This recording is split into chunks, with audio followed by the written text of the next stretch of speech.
do we finally have the L-mount lenses that we have all been waiting for? I've been shooting anamorphic lenses for over a decade now, and it has changed an awful lot. In the world of L-mount cameras, we now have these super small, affordable, that capture open gate with amazing AF systems. So it is only right that we have lenses that can keep up. But no lens is perfect, and these ones right here have already been met with criticism. So in this video, I'm going to challenge them all because these are my favourite L-mount lenses I have ever used.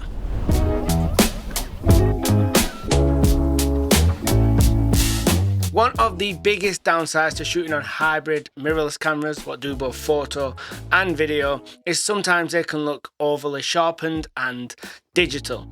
And even more so if you pair one up with photographic glass. Because these Sirui lenses we are taking a look at today are anamorphic, I noticed something that I notice in pretty much all anamorphic lenses. And that is when you enter post-production or you get into your editing software, you have to de-squeeze the footage. This is a way of stretching the footage to make everything fit back into proportion. And what happens, I find, is it ever so slightly from the stretch softens off the detail. Not in a mushy way, it still leaves enough information to make it look like a really high quality image, but it just removes that overly harsh digital look. They are a 1.33 times anamorphic squeeze, which is the kind of least you see around in anamorphic lenses. Personally, if I could pick any to build my perfect lens, it would be somewhere between 1.3 to 1.5, maybe 1.6, depending on the characteristics. This for me is a bit of a Goldilocks zone. You still get a little bit of anamorphic look, but not too much that is distracting from the story or the vision that you are trying to tell. Now I know this is going to be personal preference and some others may want a much stronger look and maybe the story goes along with that. But for me, in my day-to-day use and the kind of projects I shoot on, I just find those stronger anamorphics too much. So the full kit of these new Sirui anamorphic full frame AF lenses all have a t1.8 aperture, which means you're going to get a really good fall off and blur to your background, and it's not overly harsh, it's not busy, it's kind of a really subtle smooth fall off in my experience. I personally have been shooting these around t2.2 all the way up to like t4 or t5.6, and for example this talking head you're looking at right now is t3.5. Something the anamorphic lenses normally struggle with is minimum focus distance, and with these Sirui lenses being really small, full frame anamorphic lenses, they are pretty damn good. And what that will also help you with is getting more blur in the background, as that is how physics works. The closer a subject is to the lens, the more out of focus the background will be, meaning that we can step these lenses way down to those T4, T5.6 and still get a lovely blur in the background. You will get, as you would expect, oval bokeh. Again, it's going to be personal preference on how extreme you want this to be. I find personally that if it gets too kind of out of shape, it can be distracting and draw the viewer's attention, where I would much prefer it to be on the subject in focus. And again, they strike a nice balance here on these Sirui lenses. If I could control it, maybe I would tweak it 10 to 20% stronger, but overall I really like the way it looks. Chromatic aberration is minimal. If you really go pixel peeping in photos, you will find it, but these aren't really designed for photography, although with the AF system they would work pretty good for photography. But in a world of video, it is so minimal it's not going to ruin any of your footage, so I would not even worry about it. So when we start looking at flares from these lenses, and these are the blue coated textures, so they give you kind of edge to edge lens flares, but they're colored in blue. I'm honestly not the biggest fan, but it's nothing kind of aimed at these lenses in particular. It's more aimed at anamorphic lenses in general, as I prefer them not to flare, as I'm not a fan of how anamorphic lens flares look.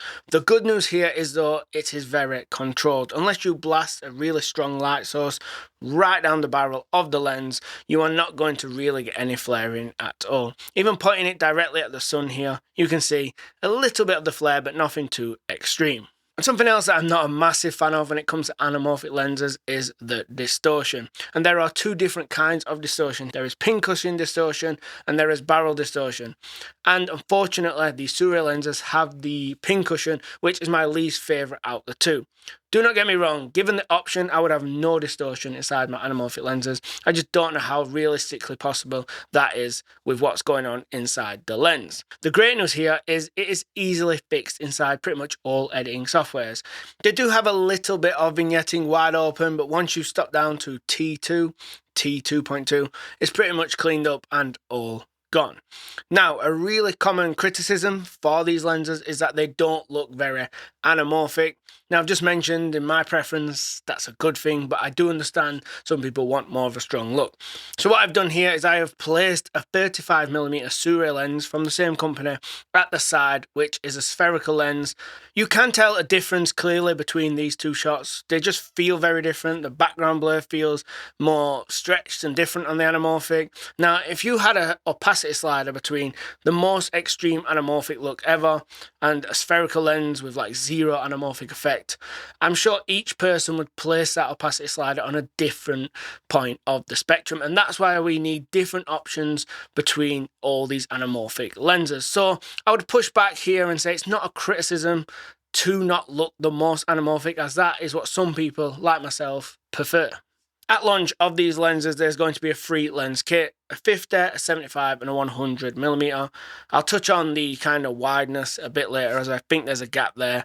But I just wanted to point out how incredibly consistent these free lenses are. Looking at them here side by side, this is like really high-end cinema lens kit levels of consistency, and way better from my experience you would get from photography lenses. Which brings us perfectly on to a really, really important question. Go back 10, 15 years and there was a clear definition of a cinema lens was this manual kind of geared lens that was created with a purpose to be used in a production environment, and a photography lens was this one with electronics inside it, AF system, and used to take photos. We are now seeing these worlds collide. So with a built-in AF system, but also pitched gears on the outside, where exactly on this line do the Astras land?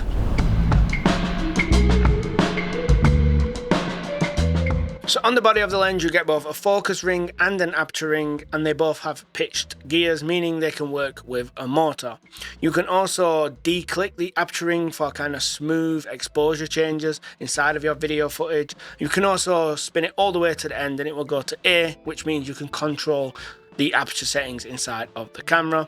You can also lock the iris, and there is also an MF/AF switch on the body. There's also a function button on the body as well, and in these L-mount versions I have here, this works perfectly with all the latest Lumix cameras, allowing you to pick between 20 or 30 different options in the menu. So going back to that focus ring just for 1 second, as there's a really important feature about the usability of these lenses. There has been all these hybrid lenses hitting the market, which are kind of photography and cinema lenses all in one, but one thing they have pretty much all been missing is hard stops on the focus ring, meaning it is a nightmare to use with a focus motor, as it just keeps spinning and you have to manually tell the device where the end of the focus range is. Now, this is a pretty big deal when it comes to manually focusing as well, as when paired with a Lumix camera you can set them to linear, and the feel of the pitch gears and the hard stops and the linear focus, if you did not tell me, then I don't think I would know any better, and I would think this lens is fully manual. The front filter thread is 67mm, meaning you can chuck a larger 82mm ND filter on with no vignetting issues whatsoever, or any filter you may want to at all. If you order the full free lens kit, you'll get this nice hard case, which is super good for the price that you will pay. And just in general, the overall features, full frame, AF, kind of build quality, everything for the value and price is just really, really good. We're super spoiled when it comes to the value we receive for lenses, and these brand new Astras just kick that can a little bit further down the road. Now, 50mm being the widest lens in the kit may feel like it is too tight, and while I do agree, we need to keep in mind here that anamorphic lenses work a little bit different. While top to bottom that is 50mm, left to right and the width of the frame is going to be 37mm, once de-squeezed. Now, 37mm sounds a lot better than 50, but I would love to see them bring out a 35mm, meaning the width of the image is closer to 24, and then I think we are getting much more to a full rounded kit.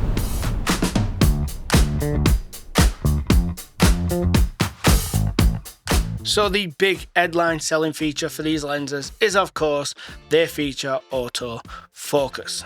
Because up until now, if you wanted full frame L-mount lenses to shoot in the open gate mode with an AF system, there simply wasn't anamorphic. And if you wanted anamorphic lenses in L-mount or even PL mount, you simply could not use the AF system. Well, these lenses complete that puzzle. So as great as these lenses are with their image and their value and functionality, it really all does boil down to how usable is this AF system. Because if it's not usable at all, the whole thing falls apart. The way I see this is there are two ways to look at this system. The first one is judging it without comparing it to any other lenses and how it performed in a real world situation.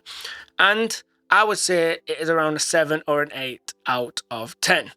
The reason I've got to this is because when I go out in kind of run and gun quick scenarios where I'm not even looking at the screen and I let the camera system decide what is in focus without even kind of controlling it much at all and just using face tracking, around 70 to 80% of my footage is usable. The other 20 to 30 is all down to the motor not being fast enough. What I have found is that even when you max out the settings in the latest Lumix cameras, if an object moves relatively fast, I would say like a person running, it will always lag a little bit behind. I think it's getting the information from the camera itself as the face has been tracked and the eye has been tracked, but I don't think the motor inside the lens can just get it to where it needs to be fast enough. And the second way to look at this would be comparing it to the best AF system lenses out there, let's say Lumix own brand lenses. And the biggest difference pushes on to what I've just said, they have much faster focus motors.